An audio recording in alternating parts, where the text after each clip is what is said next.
নমস্কাৰ বন্ধু বান্ধৱীসকল, মোৰ এই চেনেলৰ অন্য এটা ভিডিঅ'লৈ আপোনালোকক স্বাগতম জনাইছোঁ। মোৰ আগৰ চেনেলটো অকণমান খেলি মেলি হৈ আছে, সেইকাৰণে পৰা মই আপোনালোকৰ সেই চেনেলটো ভিডিঅ' আপলোড কৰিব পৰা নাই। বন্ধু বান্ধৱীসকল, মই আপোনালোকক জনাওঁ যে আছাম পুলিচৰ নিশ্চয় গম পাইছে ফিজিকেল টেষ্ট অনুষ্ঠিত হ'ব জুলাই মাহতে। বহুতে ভাল খবৰ। আৰু যিমানে আপোনালোকে গম পাইছোঁ যে সকলোৱে প্ৰেক্টিছ চলাই আছে, নিজৰ জাম্পসহ দৌৰ ইত্যাদিবোৰ প্ৰেক্টিছ চবেই চলাই আছে, নিশ্চয় গম পাইছে। আৰু বেছিদিন নাই, এইকেইদিনৰ ভিতৰতে আমাৰ এডমিট কাৰ্ডসমূহ মুকলি হ'ব। আপোনালোকে যিমান পাৰে প্ৰেক্টিছ চলাই যাওক। যদি অহা নাই আপোনালোকৰ বাবে বহুতে ভাল খবৰ, আহি যাব এতিয়া এইকেইদিনতে এডমিট কাৰ্ড। আৰু এতিয়া কোনো ধৰণৰ গম পাইছে ইলেকশ্যন এদায় হৈ গৈছে আৰু পঞ্চায়ত ইলেকশ্যন হ'ব। এতিয়া পঞ্চায়ত ইলেকশ্যনৰ আগতে আমাৰ এই ফিজিকেল টেষ্ট আৰু পৰীক্ষাবোৰ অনুষ্ঠিত হ'ব, নিশ্চয় গম পাইছে।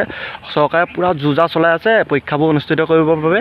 এইকেইদিনতে আমাৰ সকলোৰে এক্সাম অনুষ্ঠিত হ'ব, ফিজিকেল হওক বা আছাম পুলিচৰ যিকোনো পোষ্টৰে হওক বা ADRE হওক, যিকোনো আমাৰ এইকেইদিনতে পৰীক্ষাবোৰ অনুষ্ঠিত হ'ব জুলাই মাহৰ ভিতৰতে, নিশ্চয় গম পাইছে। জুলাই মাহত বৰষুণ হ'ব, এইকেইদিন বৰষুণ নাই সকলোতে গম পায়। আপোনালোকে যিমান পাৰে ফিল্ডলৈ আহক আৰু প্ৰেক্টিছ চলাই যাওক। এইটো এটা ভাল খবৰ। আপোনালোকৰ যদি জাম্প অহা নাই তেতিয়াহ'লে আপোনালোকে জাম্প আনিবলৈ চেষ্টা কৰক। ধন্যবাদ।